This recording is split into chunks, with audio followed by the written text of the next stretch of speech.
everyone and welcome back to my channel. My name is Alison, the online piano and the online violin tutor, and today is another Subscriber Sunday edition. So in today's Subscriber Sunday, we're going to be watching a video by Gaia, who, I'm sorry if I've pronounced that name incorrectly, I hope I haven't, but I apologise if I have. And she is from Venezia in Italy, and she's got somewhat of a kind of, I'm not sure if I would even call it a bit of a problem, actually. It's a bit of a strange one. What she's basically saying is that she is looking at a mirror all the time, or a monitor, whatever it is she's looking in, and she's trying to keep everything straight on the violin. So rather than just sort of bowing away any old how, she's trying to keep her bowing straight on the violin by looking at something. But of course, when she is looking at the mirror or the monitor or whatever she's got her eyes fixed on, she's not going to be looking what she's going on here. So let's just watch a quick clip of her video and then we'll come back and we'll see if we can help her.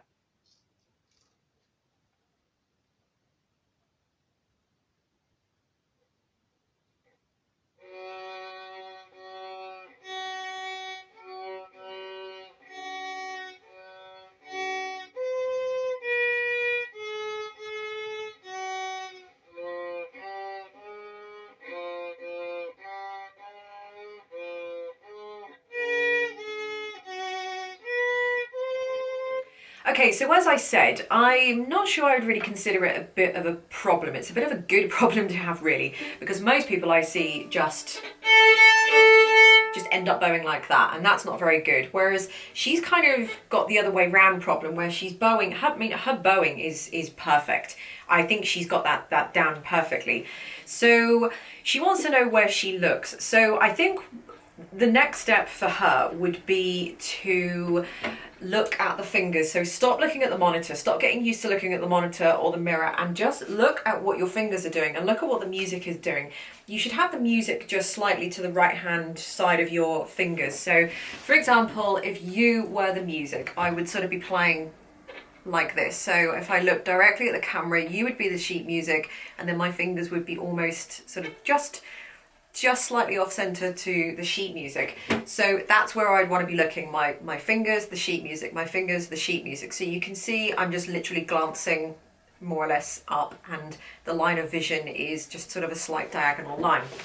So what is happening with her now is that she is actually fixating her head that way in a completely different direction. So I would say by now her bowing, she's probably got a feel for her bowing pretty straight, and I would concentrate on what she's doing on the fingers now, because I think she's not going to be able to progress, and she's going to stop herself potentially progressing because she's too busy fixating on what she's doing in the mirror. The other thing I noticed as well, just a couple of other kind of little niggly bits that I thought I would mention. The violin is out of tune, really out of tune, and I could depict the tune that she was trying to play, but her G string was really out of tune. So guys, when you are practicing, do not neglect tuning up your violin. If you do that, then your ear will get used to constantly playing the wrong notes and the wrong intonation, and you will then start to feel that what you are playing is correct, and then what actually really is correct sounds off, or it sounds wrong, if that kind of makes sense. So, you know, some of you have probably got a better musical ear than others, and you know, and I get that, but you know, that's easily remedied. You can get a friend to help you. There's so many ways to tune the violin. You can use a piano or a keyboard or something. If you haven't got that, then get yourself one of these little tuners. I'll put a link to this in description underneath. But I use this. This is a D'Addario micro tuner. I use this all the time when I play at weddings and gigs. I don't have anything around me. You know, I can't always just pluck a note out of the air and start tuning to it, especially if I've got a pitch of an A. I've got very near perfect pitch, but I don't have perfect pitch. Not that it matters anyway. But if my violin is just a teeny tiny bit out and I tune everything to that, then I'm obviously going to be out when I'm playing with other people or backing tracks, or you know, whatever it is I'm playing with. So get yourself one of these little tuners. I would recommend, personally, this isn't a sales pitch, this is just kind of just an FYI really. I really like the D'Addario tuner because it is the only one that I know that sits on the body of the violin like this. I've got a separate review video of this, but it sits on the body of the violin like that. You can have it pretty much anywhere you like. whatever, I just like to have it there. Rather than those chromatic tuners like the guitar ones that sit on the pegs, I think because the vibrations are too far away in the peg, they're just not accurate. And the devices themselves are just not accurate. This device is very, very accurate. I think, I want to say something like maybe $15 or $20. So it isn't the cheapest, but considering that tuning up the violin is something you need to do every single time you play, sometimes even more than once throughout a practice session, I'd say it was pretty well money well spent.